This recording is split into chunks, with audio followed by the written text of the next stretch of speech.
Hello. Good afternoon. Hello. Hello. Just I was waiting to see if you were going to join. It I seems know, to be fingers. working. Um, Yeah. It's a bit experimental, isn't it? it is. It is. We'll let a few. Got a minute or two, so we'll let a few people join, and then we'll get Yeah. started. So I'm just trying to find the best seat in the house. Yeah, I know. I'm not sure that I've actually accomplished that, but I am seated and that's sufficient, I think, at this point. Yeah. Um, First Instagram live ever. So yes. who Yes. knows? Who knows how this will go? See how this goes. Just that there for a moment.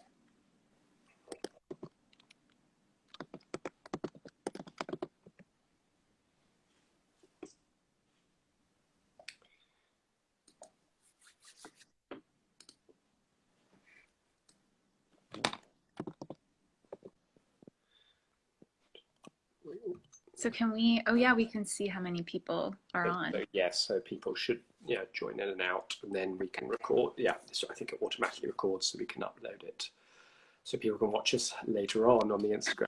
Oh. I don't know if I want that, Tim. Oh, no. I'm a little bit more amenable to ephemeral media. Ephemeral media. Well, yes, that's true. So maybe we should leave it up for maybe. No, I'm joking. I'm just like, oh, this is going to be saved for posterity. I don't know. So it's coming up to 2 o'clock now. So if we get started, and then people can join as and when. Good afternoon, everyone. Welcome to our first Instagram Live with the Queer Rural Connections Project. My name's Tim Allsop, and this is Kira Allmann, Dr. Kira Allmann. And you don't need the title. So Kira works at the is it the Social Legal Studies Department at the Oxford University? Yeah, that's right. The Center for Socio-Legal Studies. Yeah. And I'm an actor and writer, and we've come together to project lead on what we hope is going to be a really exciting project with lots of different outputs. So there are going to be some creative outputs, theatre piece, documentary film, but various panel discussions and some academic work alongside that as well, and sort of reaching out to communities. Kira, just do you want to sort of introduce a bit about the work you've been doing in terms of the rural area, and sort of why you sort of connected with this project? Yeah, sure. Thanks so much for the introduction, Tim. I'm really excited to be affiliated with this project and to be working on it with you. So as Tim mentioned, I'm a postdoctoral research fellow in media law and policy. And really for the last few years, my focus has been on doing ethnographic work on disconnection, technological disconnection, and the digital divide. So I look at the issue of digital exclusion from the perspective of people who kind of fall on the wrong side of the digital divide, if we can say that. So they have more limited connectivity. And really my focus has been of late on rural communities and how rural communities are disproportionately disconnected technologically, and what they have been trying to do basically to overcome that disconnection. I've been looking especially at communities that have built their own internet connectivity solutions in order to bridge the divide in their areas.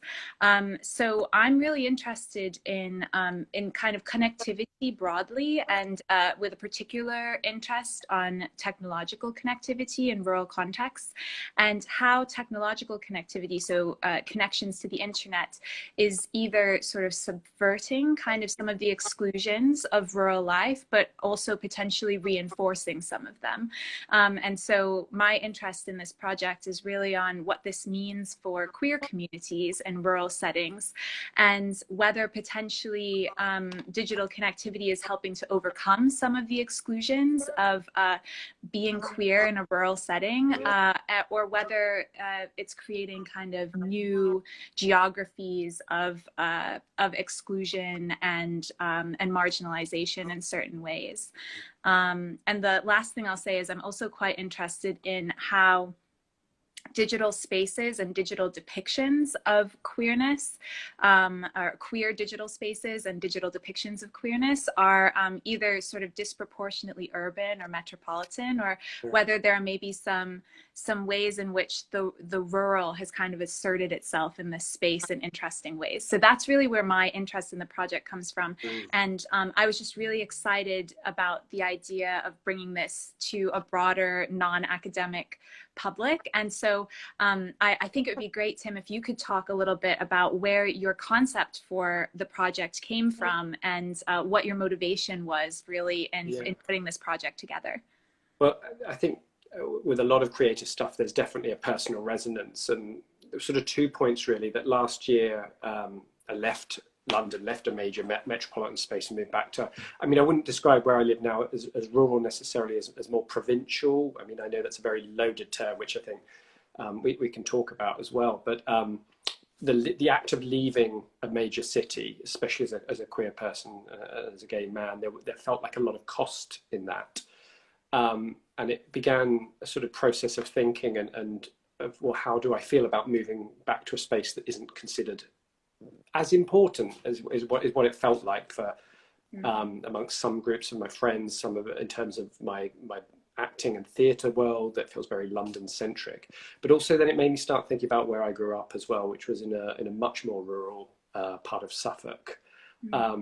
And my experiences there, which in a way I'd sort of suppressed or hadn't been as big a part of my identity when I moved to the city. You know, there's a sort of the escape to the city narrative, which I know sort of academic writers like Didier Eribon talk about that journey as the queer person from a rural to an urban space, and that sense of you're always moving in this one trajectory. So I think, yeah, that was sort of the motivation then for sort of talking to other people from those areas. And I started writing and talking to these people during lockdown.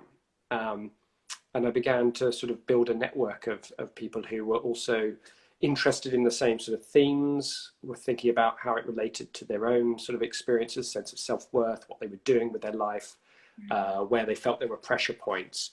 And so it felt a very emotional journey. It didn't feel sort of strictly academic, but I know there has been some academic work in this area. But then it got me thinking about, well, maybe we need to sort of decenter that urban queer narrative that seems to be dominant and really sort of coalesce.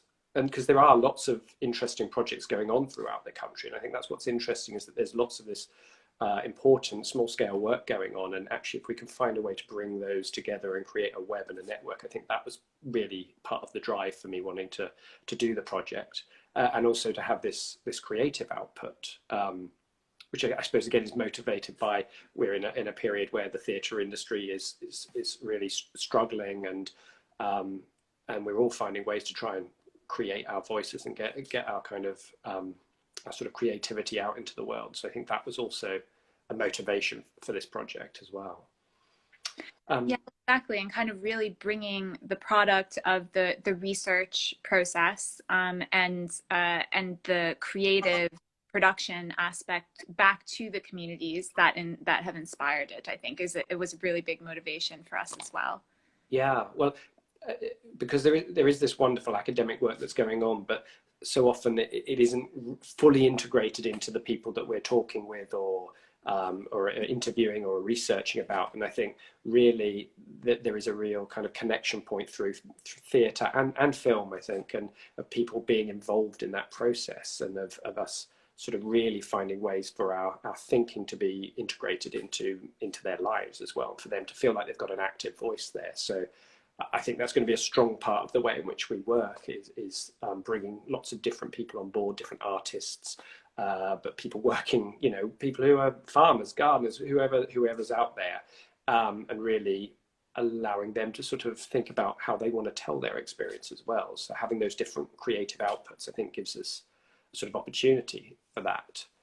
And sort of thinking about, I mean, I don't know what your thoughts on this are, but around what rural even means, because I know from some of the people I've already been talking with that seems to raise a lot of questions and sort of dialogue. Sort of, what's your take on that from your experiences and the places you've been to so far?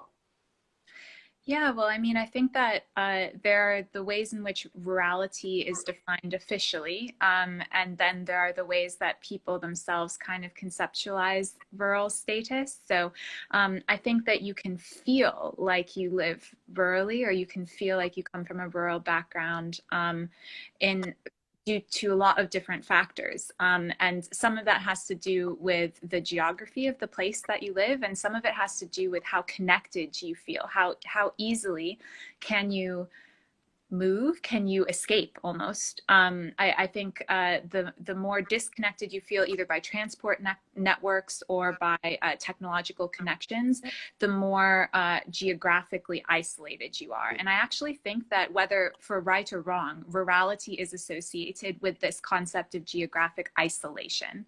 And I'm kind of interested to see how that emerges from the interviews that we do and project that we're working on, and whether in fact this is a misconception on our part, or on my part, as a researcher, or whether it is that sense of isolation is actually a core aspect of people's experiences in rural contexts. And isolation, I don't think, is always purely a negative thing either.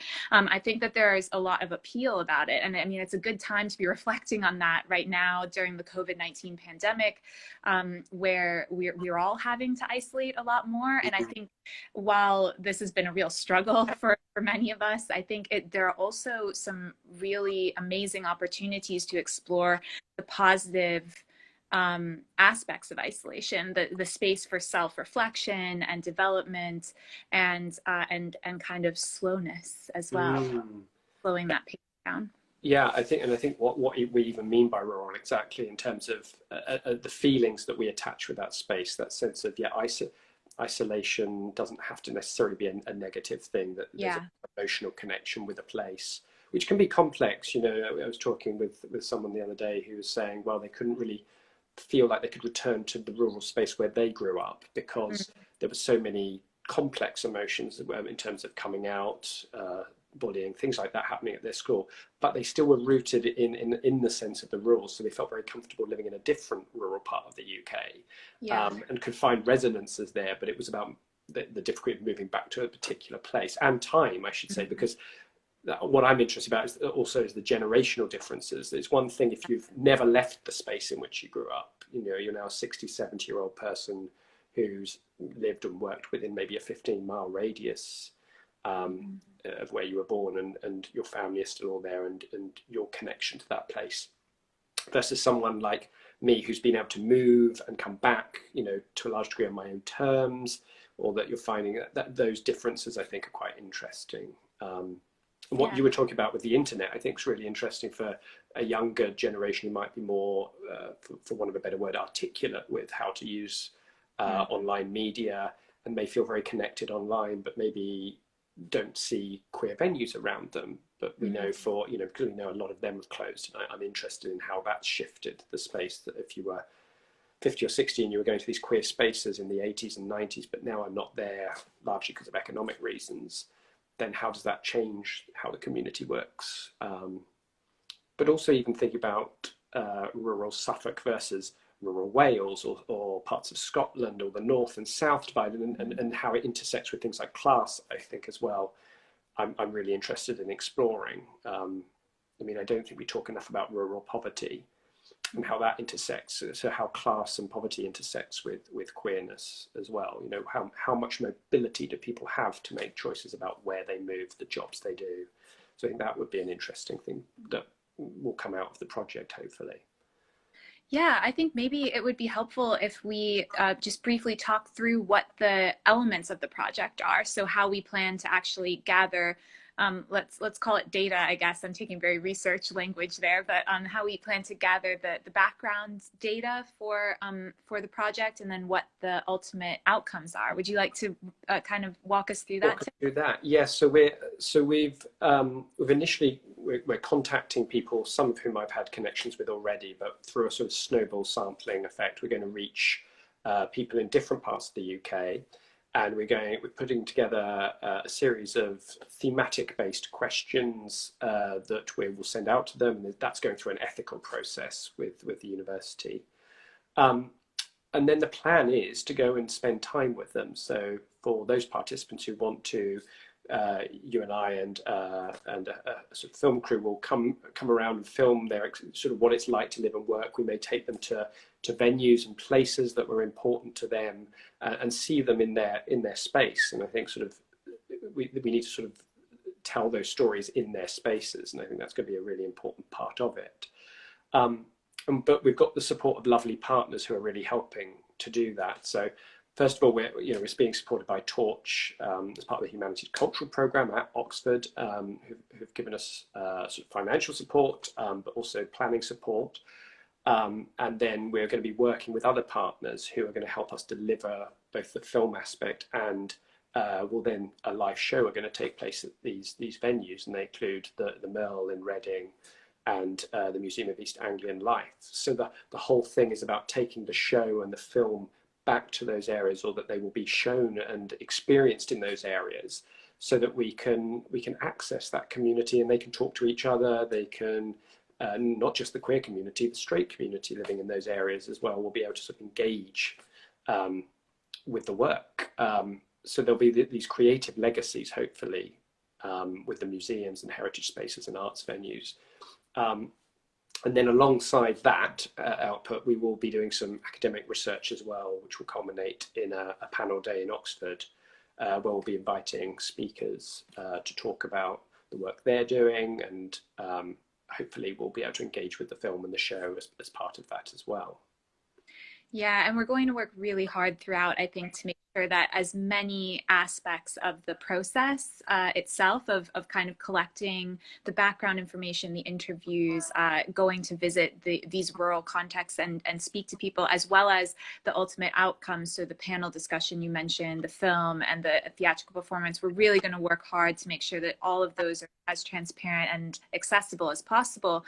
And partly so that hopefully we can inspire other folks to get involved in doing similar kind of work, and certainly also to invite feedback and input and ideas for the project as it develops for us, because we're certainly learning as we go. We're going into this with a lot of ideas about what we are interested in and a little bit about what we expect, but we also anticipate that the process will kind of teach us a lot along the way. And so for that reason, we're trying to do things like this Instagram Live to kind of invite more participation, really. Absolutely. And yeah, if people feel like they want to tell their story, they know people who will have an interesting story, or would be interested in being involved in any aspect of the work, then we definitely want to hear from them, and they can find us through the Torch web page for our project. So if you go to Oxford's Torch website, then you can find us there and find our project page and follow us,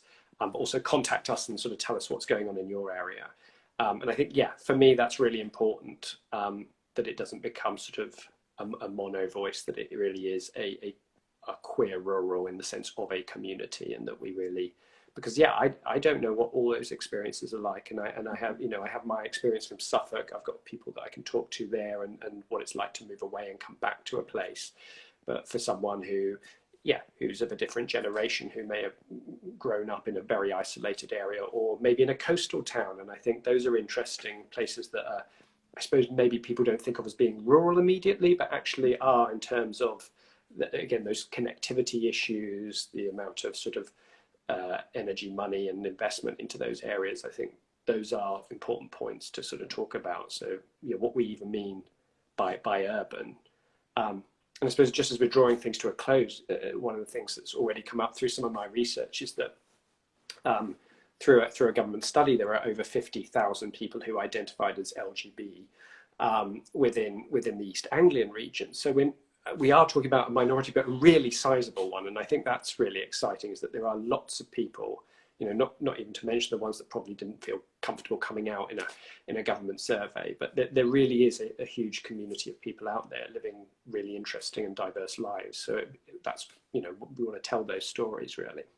Yeah, exactly. Yeah, and just to reiterate a point that we've made kind of throughout this conversation, we're very interested in kind of decentering our understanding of queerness from urban centers and expanding our understanding of where queerness exists and what queerness actually is, how it's defined, and kind of trying to unpack sort of how much of our understanding of that identity formation is linked to metropolitan areas and an urban aesthetic, and kind of in the process queering the countryside, if you could say that, queering the rural a little bit, which is something that we really don't talk enough about, but both culturally, just socially in pop culture, but also certainly not within academia. So there's a lot of work to be done there.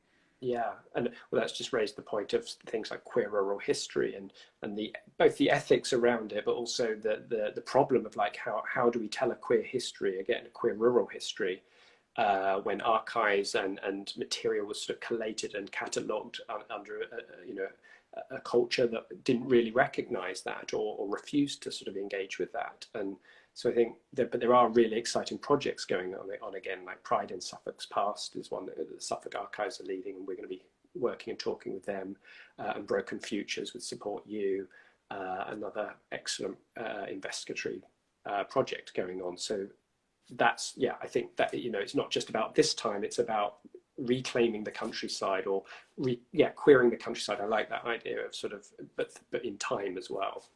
Yeah, yeah. I think that temporal aspect is just so important because we're really talking about moving kind of between generations, geographies, histories, yeah, and I think there's going to be a lot of interesting material that comes out of really kind of getting comfortable with being uncomfortable in those in between spaces. Yeah, and I think that was going to be an interesting thing for us to discover is that process as well, which I think I'm just really excited to get started on it. So come the new year, we will be getting work in earnest, and I suppose giving the timescale for this, that we'll be filming February, March, April time. The show will be coming together May and June. So and we'll be able to happen even in a sort of COVID safe way, although hopefully we'll be over the worst of it by June. So yeah, follow us both, and go to the Torch website. That's one way you can keep in touch with us, and there will be more of these and hopefully a series of talks happening in the new year. Yeah, that's exactly right. So yeah, stay tuned for more. Stay tuned. All right, thank you everyone. Thanks, Kira. Yeah, thank you, Tim. Bye. Bye.